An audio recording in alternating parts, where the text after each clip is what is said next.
It's the SWP Disciple checking in. So, I'm not sure why this semi has his hazards on and why we're crawling along at like less than 40 miles an hour.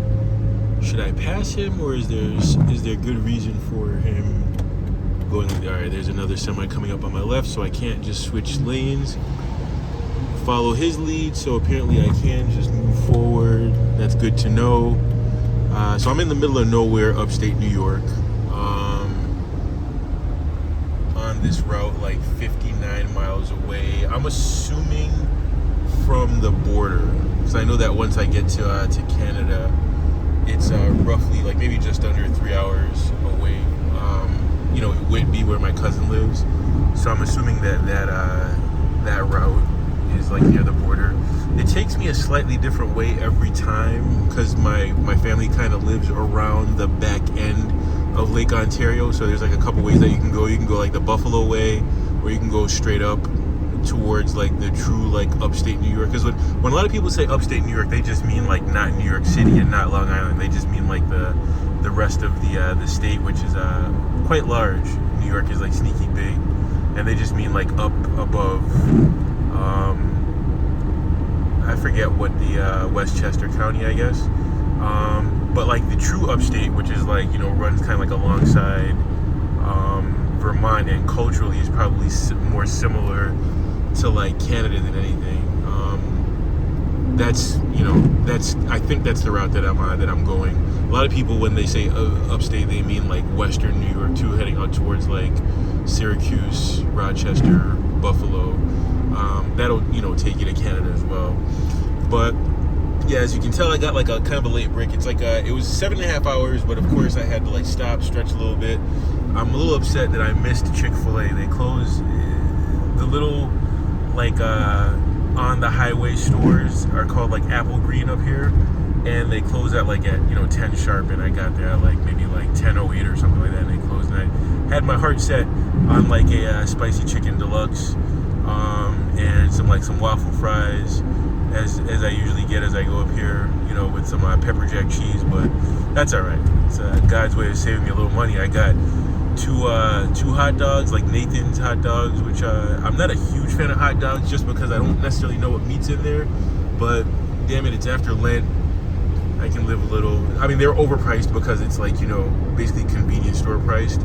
So instead of being like the dollar, like, Costco or whatever that they should be, it was like $4.99 each. But that's still like less than half of what I would have paid on my usual meal at Chick-fil-A. So anyway, just kind of updating. I won't be too long. I hope the audio comes through on this because I still have like my Apple CarPlay plugged in and everything, and it's still plugged into my my Alpine here. But because I wanted to still see the navigation. So clearly up here, it's got to be some kind of valley or something because it's always foggy. What is that sound? That can't be the trusty RAV4. That's got to be something else. It's tight as a drum right now. I just did the front struts. Like a couple years ago, I did the rear shocks. So she's running good. I checked the oil. Technically due if you go by like 3,000 miles, but I checked it. It's still fine. So I'll have added probably like another 1,100 miles or so by the time I'm done up here. Of course, it's Wednesday night into Thursday morning. I worked at the optical shop to like replace my Saturday. And fingers crossed, the last I checked when I was here last month, here as in Toronto, the firewall was down, and I could still, work. Oh, okay, I thought that was like the U.S. border or Canada border coming up. I could still work, internationally, as it were, even though last summer there was a wall up and it said, I got like I think it was like a 401 screen, and it said that I couldn't. So I'll really be screwed if if I'm up here and then they're like, oopsies, you can't work internationally. I'll just have to like call out, which sucks because there's just 3 of us. Our team lead just came back from paternity leave. He just had another daughter. So that leaves only my buddy Kay. And I don't have any write-ups or anything like that, but I don't want to be like on thin ice. So probably wondering like, what are you doing up here again? I'm up here for my uncle's 75th birthday. What a blessing. So delivering a little care package from my mom and my aunt, and then a little card with a little something for me. They've always been really kind to me. It's my last time up here for a while, until like probably August for Carabana, if I do come up. Hopefully school will be starting again for me. Cross fingers in August, and away we go. So you're probably wondering, like, all right, so what's up with that the application? Well, I sent it in at this point probably like 2.5 weeks ago. All seats, the early word is all seats are filled. So it's like they changed the program, since basically I kind of like lose my seat in the program that I was in, which had, ooh, that's a deer, which had like 52 seats. Now it's the JD Access program, which is just fully online, and it's 35 seats, and from what I understand, it's already filled, and then also waitlisted with like an additional like 30 kids. Well, I mean, it's evening, so they're probably not all kids, but like, you know what I'm saying. So the scary thing about that is, so there's talks that the president may expand the seats, because I guess, we're kind of like the charter members, or maiden voyage, or however you want to look at that, or whatever that saying is, like, the first ones. And they didn't expect it to be as popular as it is. And then also remember, when people accept, a lot of times they apply to other programs, so that doesn't mean that all of them are, going to show. But I can't imagine, even if say like 10 of them, go to a different school with the wait list, I'm sure a plurality of some of those are going to join. So I'm kind of weighing my options. So it's looking like, I mean, they haven't answered me yet, right? So they could have easily have given me like a quick no. I know that my recommendations were really good, especially the attorney that I'm interning with, who's like friends with the dean of admissions. So I knew that would give me kind of a leg up. I mean, maybe it's wishful thinking. Again, I haven't gotten a no yet. So usually when that happens, that means that they're probably going to wait list me, which is to say, worst case scenario, maybe I'm in 2027, but damn it, I'm 46. So I don't, time is of the essence. So I'm not so sure what that means. I'm trying to get creative. I have spoken with one of the ladies at admissions, and they said the threshold for daytime admissions is lower than for evening. She gave me the rationale. It didn't quite make a ton of sense to me. I guess they're saying that, like, they know that people that are doing evenings, they're probably working and they're, juggling multiple things. So they want like a more dedicated student, someone who has like a good track record, like, proof of concept, something like that. So the next thing that I'm thinking, which sucks because, my manager on my main job doesn't like me. But I get plenty of PTO. So there's a possibility. I mean, I kind of cooked this harebrained idea up, almost flippantly, but it's real if my boss allows it, is if I take like an extended lunch, like, combine my lunch with like maybe 2 hours of PTO every day, or 4 days a week, because like, it's Monday through Thursday, right? So you'd figure that would be like 8 hours a week, which I have, I have 30 days of PTO. I mean, I've used a couple here and there, like I've used one today, and I used maybe like another 2 or 3 earlier this year, as we just passed Q1. So that should be enough to get me through a semester pretty easily if I'm just consuming what amounts to a day a week, 8 hours. So if I extended it and combined it with my lunch, that would be almost 3 hours, which should be enough for like 2 classes. But again, this is the same manager that wouldn't write me a recommendation letter and wouldn't let me leave 15 minutes early so I could get to class on time, on Mondays and Wednesdays. So I don't think she'd want to do that. I don't think she can stop me from scheduling the days, but then the issue is there's kind of like an implicit rule on our team that you can only take off PTO for like up to 10 days in a row, which is, 2 business weeks. But again, they're partial days, and she knows what I'm doing, so I don't know. It's really just a matter of how much she wants to stick it to me. Again, this is the lady that didn't give me a raise for like very amorphous reasons, because my role doesn't have like set. Let me turn my high beams on just so I can see a little better. Again, we're in the sticks of upstate New York, so it's like if I turn my lights off, it would just be pitch black here. A lot of these semis that you see here in like the rest area, there's actually long haulers there that are just like they're sleeping right now, probably.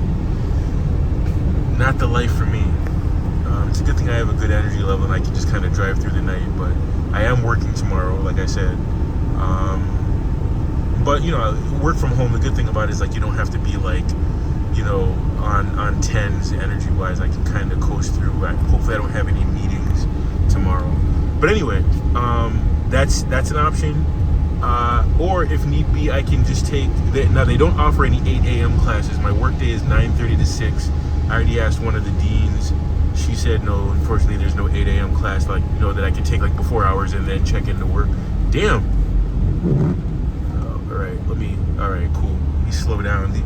These semis be letting off like hella water. I'm kind of driving one-handed right now, so let me pull one of these. I'll just lay back a little bit.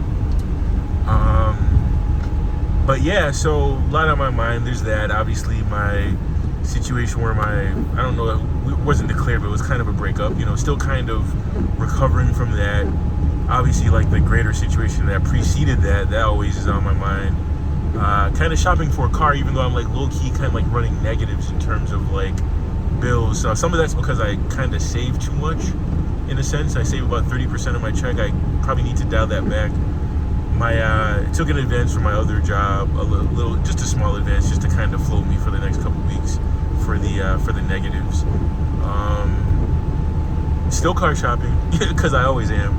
I don't think I mentioned it before. I kind of screwed myself. So when I bought the 228i, still very happy with it. I just wish it had a little more street presence and more grunt. But I was actually over content. Far be it for me to be content, right? Like usually I wouldn't say I'm a malcontent, but I'm always kind of like looking down the road, as it were, and like what's next? Something better is coming. I'm planning for something else, whatever. But I actually was quite content with my little BMW. But the problem is, I took my eye off of all the 996s and 997s that were kind of like in my purview, and the prices spiked way up. So like say like a clean 997 back in 2024 that would have been like like in the low 40s or so is now closer to like 70 grand, which is out of my price range. And then you think there's like this oasis of cars, but I'm not really gonna buy an American car per se. Yesterday I caught myself, all right, so what's up with like a Mustang GT like Track Pack 2 or something like that, or a Chevy Camaro SS, with the 1LE package, something to kind of make it like a little precious, but it's still an American muscle car. And A, they're not so cheap. B, the old American like adage, we're gonna produce as many as you need plus one. And damn it, when I checked online, there are still 2024 Mustang GTs brand new being sold. 2024, we're in 2026. So in other words, they overproduced above demand. I feel like I saw the same thing for the Camaro SS, but certainly for Mustangs, you can get a brand new 2024 or 2025 Mustang, even as in a few months, like 2027s are about to come out for a lot of marks. So, and that's the thing, I like my cars kind of like rare, underproduced, low production, kind of precious. I don't like seeing my stuff just like, I'm driving down the road and I'm like, oh, there's a Mustang GT, you know what I mean? Now I have my buddy, call him A, he has a 2012, I think. No, actually, I think he has a 2011 Charger RT, but he bought it like in 2013, so case in point. So he's had it for a while now, for 12 plus years, 13 years, and it's like his pride and joy. We were talking today because he's buying his daughter, again, he's like the same age as me, like a year older, and his daughter's starting college. So that's how behind the ball that I am, behind the 8-ball I am. Like I'm just behind time. And he's shopping for a GMC, is it a Terrain? And he's kind of a frugal guy, so he found one that was like only 17,000 miles, a 2024, all the tech that she wants. It's a slow ride, but it's his daughter. She probably doesn't care, maybe. And he's there haggling for price, and he's like, hey, how much more can I beat down this price? He found one for like about 24 grand, and like he lives in Connecticut, so like with taxes and dock fees and all that out the door, I think it was like 27 or so, and he was like kind of belly aching about that, but still pleased with the price. But he still wants as much off as possible. And his daughter, she's going into nursing, and chose, I think, Eastern Connecticut State, so like, you know, a lot cheaper than UConn or other schools. So he's like, I can kind of stretch for a little more for a car, because before the budget was like 20 firm or like 18, but he's like, you know, I'll spend closer to 30 for it since he chose a school that's much cheaper, blah blah blah. And he's like, he's become a dear friend of mine. Like, you know, we used to work at another financial company, so I've been knowing him now for like 12 years. So really good friends. You know, we used to walk together back when I used to report to the office on lunch and have lunch together and everything like that. Real cool cat. You know, it helps that we, like, you know, he still plays ball, and you know, he's a car guy like me, and you know, we share similar politics. So you know, it's all good. So we were talking about that for like probably a good hour while I was like in the lab working. And stayed too late, which is why I got a late break. I stayed probably an hour later than I wanted to, but it's all good. I feel good. At first I was tired, but I feel pretty good now. Still the better part of 3.5 hours to go, but I should be fine. So yeah, I had delusions of grandeur of getting like a 996 or 997, but like really clean. As much as I try to get away from it, I mean, obviously I'm like a BMW guy. It's like my favorite brand, but I wanted something that was kind of like precious, like a Porsche. But it's looking like I'm going to be pushed towards like an M2. But then the thing is, an M2 comp is still the better part of like 50 grand. And it's like, if I'm not going to get exactly what I want to, I'm not going to go to the top of my budget to get like 70, 80% of what I want. There's also, as much as like my friends have them already, and I kind of don't like to drive the same cars that my friends have, like an F80, M3 or M4 I could get, but I have like about 3 or 4 friends that have it already. But it's one of those things, like if I get it at the right price and with the right trim, it's got to have a sunroof, got to have a manual, got to be the right color, even though the white does look good, but like I would prefer like blue or even black. I'm not a big black fan in terms of cars. I feel like it's just kind of boring, and I feel like if you get the right shade of like a dark blue, it kind of does the black thing, but also gives you a splash of pizzazz. But again, my 401k loan falls off in about 6 months, so like I have time, but at the same time it's like, damn it, I'm always blowing through summers, and you know, if I'm going to wait until like October, November, then I know what's going to happen. I'm going to drive it for maybe a couple weeks and then just park it. So then this year will be kind of like forfeit. Again, these are first world problems. This year will be a success if I have my health, right? Even as my doctor is like, you know, about to like smack me on the wrist and saying like, you know, keep up this like bad eating, I'm gonna have to put you on blood pressure pills, which it's like borderline. I'm like, you know, 130 over 80 something, so it's not terrible, but you know, I'm getting to the age where it's all, you know, kind of like everything accumulates. And my A1C is fine, though borderline where I'm nearing kind of like pre-diabetes. So all I gotta do is put down the Jolly Ranchers, but man, they're so yummy. Even as I like down to pack while I've, you know, driven up here. So that's kind of the update, but the big news of the year, or so far, but really which kind of colors the year is, you know, will I get into school? I got to start looking at other schools, like, because if I get waitlisted, do I want to burn another year?